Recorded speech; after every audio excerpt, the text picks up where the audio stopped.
This right here is the Deepcool CH560 Digital, and for less than £90, you're getting 4 ARGB fans, 3 of which are 140mm, a full mesh front panel, a half glass, half mesh side panel, and of course, that tiny little display for showcasing your temperatures or utilization of the CPU and GPU. Not to mention, it's extremely well built, extremely quiet under load, and spoiler alert, it's extremely effective at cooling as well. The last time I checked out a case from Deepcool, I wasn't too impressed. It was the hottest running case I've tested in the last 9 months or so, and it also turned up with a screw just hanging out of it, though it was a simple fix in the end. Well, as far as quality control is concerned, it's not much better here for my Deepcool CH560 Digital. Either that or my delivery driver absolutely hates me. The physical frame of my unit is so bent you can see light through the gap under the spirit level, and one of the frames for a fan at the front is completely snapped. Now, I said earlier it's extremely well built, yet it has these 2 glaring issues. Well, if another case with thinner panels, tempered glass that isn't supported with a metal frame was to get a similar treatment, I wouldn't have much hope for that thing. One thing that did surprise me though is that the case ships as standard with no screws holding on that tempered glass side panel. It's relying purely on a little lip at the bottom and 2 super strong magnets, of which I actually really appreciate the use of. If you like, you can add a screw in for extra peace of mind and security. It just seems odd that it's not there by default. I guess at the end of the day, if your case arrived battered, you can just return it to your retailer and get a replacement. The packaging for this thing isn't really any different to a lot of other cases out there, so I'll give Deepcool the benefit of the doubt here. But let's just circle on back to that opening point, the price. This white version is £99 and the black version is £89, but without the digital display, both cases cost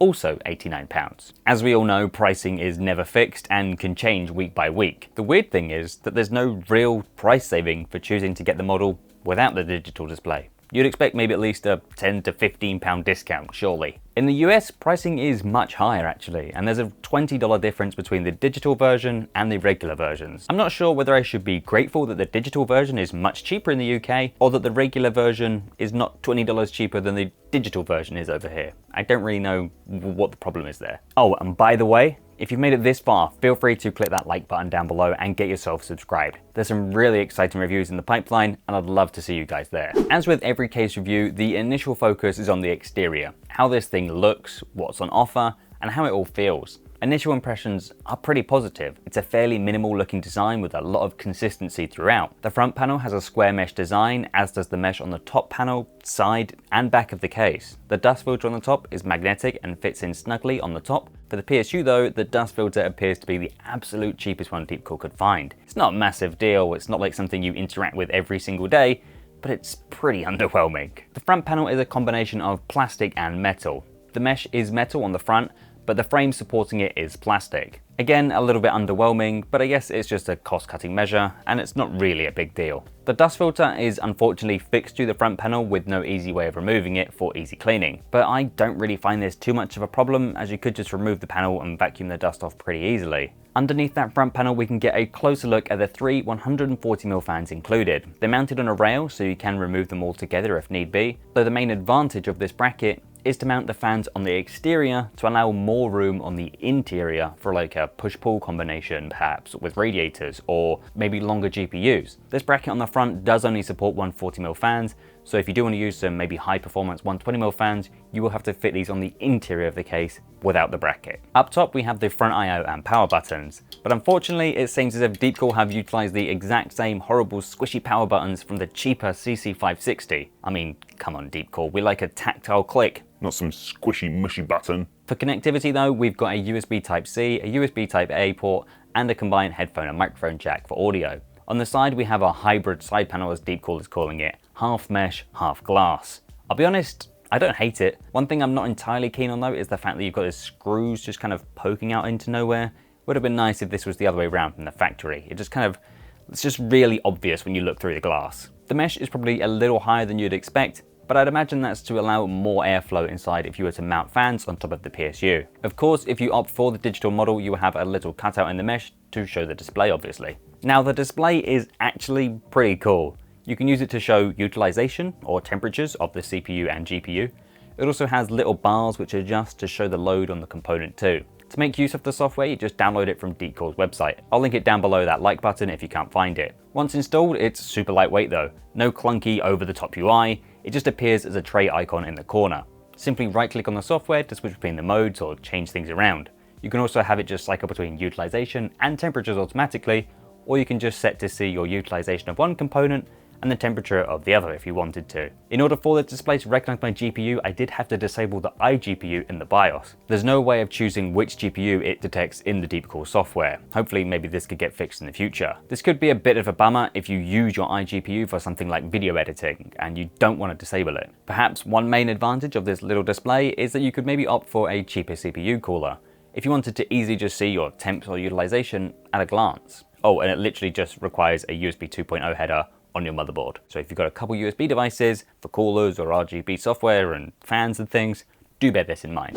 Now it's time to remove that magnetic hybrid side panel and get a look inside at where you'll be working and where your PC will be living. Inside we can get a closer look at all those white fans. They seem to be more or less identical to the FC120 fans I checked out on the channel a few months back, though they're not quite as clever and as easy to daisy chain as those fans were. Annoyingly, I can't actually find a matching model online, so replacing that broken fan frame doesn't look doable, unfortunately. Elsewhere inside we've got some clean cable grommets to the side of the motherboard. The CH560 also has a little GPU support bracket which you can adjust from the rear of the motherboard tray, though it's quite funny because my 3070 Ti I use for testing these cases is actually too small to even just touch it. It's definitely designed for cards thicker than 2 slots. The CH560 maintains that square mesh look on the inside too, above the PSU with mounting support for 2 120mm fans to help feed in some more air to your GPU. Though with newer GPUs being so big and overbuilt, I personally find these PSU mounted fans kind of pointless. If you're setting it like 57 to 62 degrees whilst gaming on your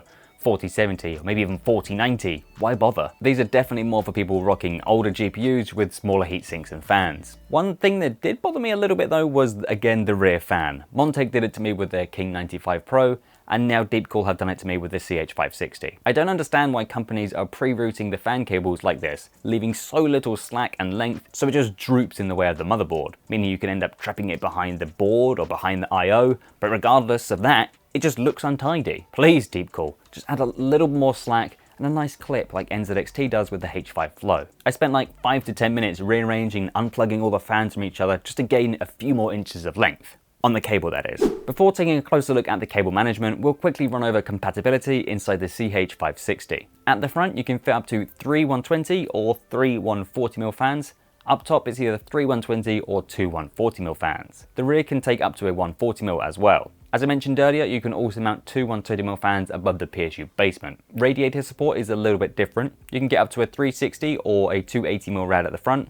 No 420mm support unfortunately, though you can fit up to a 360 or 280mm at the top and a 140mm rad at the rear if need be. You can also fit 2 360mm radiators inside the CH560 simultaneously if you need to. If you want to go down the air cooling route, you can fit giant tower coolers up to 175mm in height, so any of Deepcool's biggest coolers will fit no problem if you want to match that aesthetic. Maximum GPU length is 380mm, so you should comfortably be able to fit most GPUs, assuming you don't have a radiator at the front, and also we have support for power supplies up to 170mm in length. The included hard drive cage doesn't have any sleds, so you can slide in and out, so you will have to remove the entire cage and screw your drives in from the side, but you can fit 2 3.5-inch hard drives in here and comfortably fit about 3 or 4 2.5-inch SSDs inside the CH560. You can remove the hard drive cage with a couple of screws from the bottom of the case, or you can slide it closer to the front of the case if you need more room for your PSU and cables. The SSDs mount effortlessly to the side of the case, just simply screw in these tiny little screws into them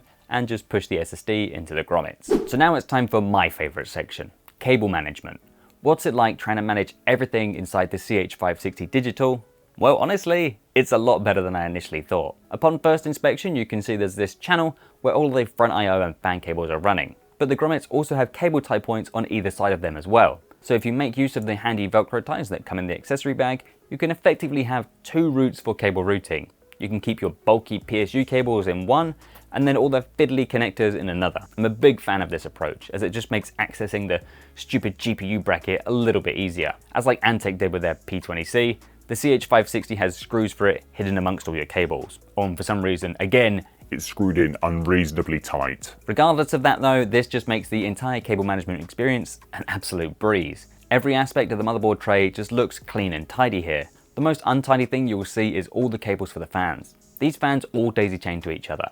but not in the nice new cool way. We're still left with 4 cables for PWM fan speed and 4 ARGB connectors from each fan. Plus the ability to daisy chain each fan means you've got 16 PWM and 16 ARGB individual connectors just kind of stuffed around the back of the case. Then you've still got this tiny little hub for the RGB power and control as well. I feel like Deepcool definitely could have integrated a hub around the back here without impacting the space at all. Or alternatively, make some 140mm versions of those FC120 fans and utilize something like that. Then you would have only needed to connect power, RGB and PWM. That's it. That's all you would have needed for all 4 fans, not like 32 individual plugs. Realistically though, I guess it's not a big deal, and this just all works absolutely fine. But when Deepcool already made a smarter solution on a budget for daisy chaining fans, it just seems kind of silly to not include it. In all fairness though, regardless of just fiddling with those cables, it took like 5 minutes for me to get all of my power supply cables all routed and cleanly run in. One thing I'd like to point out though, which you've probably already noticed, is the power supply I'm using. I picked up one of those new Corsair Shift power supplies with some Pro custom cables as well to kind of go with it, and just so it looks a little bit nicer for these PC builds. The Shift PSU though is honestly amazing for the right person. It's not just a gimmick, it just makes getting cables untied from each other much easier, gives you more length if you need it for the CPU power connections. The little connectors are tiny yet really easy to plug everything in. If you're a tinkerer or you build a PC every other week and use the same components for testing like I do, and you just want to make your life easier, then it's actually pretty cool. The Pro cables on the other hand are nice, but the cable combs are so ugly, hard to move and just stupid. They're just stupid. I thought they could be easily removed, but I'm yet to find a way. If you know how to, please let me know in the comment section down below. I don't like these cable combs at all. This is probably the main downside to the Shift PSU and it being relatively new. It kind of limits you to using Corsair's own cables that fit their newer Type 5 PSUs. And when these stupid cables cost around £95, it's a hard pill to swallow. Of course, you could just use the default cables in the box, but they're just the plain PVC cables and they're black and they're not very exciting compared to these nice black and white ones. Now, I've probably got a little bit too excited about power supply, so I guess it's time to shut up and talk about the thermals inside the CH560 Digital, which is arguably the most important part. Because if this £90 case performs just as poorly as that £50 case from Deepcool I checked out last time, you wouldn't be too pleased. Luckily for Deepcool and anyone who's interested in the CH560, digital or regular model, you've got nothing to be worried about. Out of the box, under our combined CPU and GPU test, we topped out at 74.8 degrees. Removing the front panel dropped our temps by 1 degree, and removing the top dust filter just kept us at the same 73.8 degrees. Then with both of them removed, we dropped to 72.7 degrees. A total of 2 degrees difference between the default state is very impressive. Then for the GPU temps, the changes are absolutely minimal. By removing both the front panel and top dust filter, it reduced our temps by just 0.7 degrees. I'm really impressed so far. But all of this is kind of meaningless without a comparison. How does this case stack up compared to other cases? Well, it absolutely shines. In its default out-of-the-box state, we're comfortably ahead of the previous champ, the King 95 Pro, a giant dual-chamber case fitted with 6 fans in total, and we're about 2 degrees cooler than the similarly priced Corsair 3000D RGB airflow in the CPU test. Then for GPU, we're more or less on par with that same case, and we're way ahead of the rest of the pack by just over 2 degrees. Compared to the rest of these cases, the CH560 looks awesome in terms of thermal performance for your money. But thanks to those 3 giant 140mm fans up front and the 120mm in the rear, included as standard by the way, unlike other companies that just forget to put one at the back for some reason. As a result of this, we can achieve great temperatures at a really low noise level. Just listen for yourself.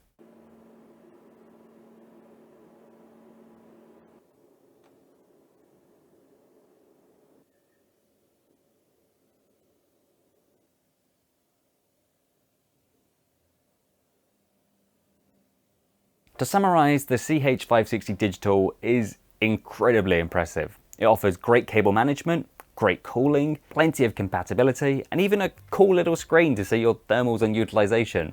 For comparison, the Corsair 3000D RGB is the same price in the UK compared to the CH560. The Corsair case lacks tons of quality of life features, includes only 3 120mm fans instead of 4 fans, with 3 of them being 140mm as well. There's obviously no digital display, no USB Type-C at the front, and just awful cable management around the back of that thing. In comparison to this, it is a no-brainer. If you're not a fan of the square, boxy design, then that's absolutely fair and I can respect that. But compared to the Corsair 4000 or 3000D or the NZX TH5 Flow, this case from Deepcool performs incredibly well, is easier to work in, and is much more quieter and more effective at cooling key components. Honestly, there's very little wrong with the CH560. The screen is a nice feature if you can get it for a cheaper price, but honestly, I don't really care too much for it.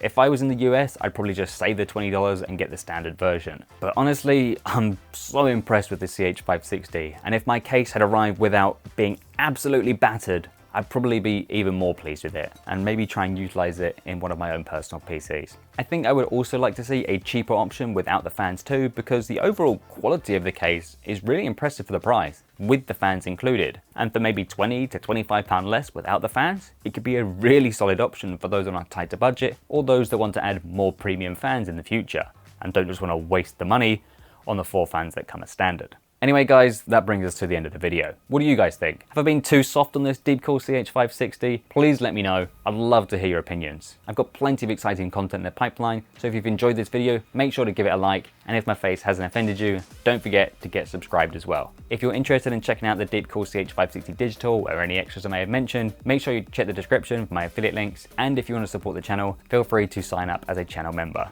I'll catch you in the next one guys. Cheers.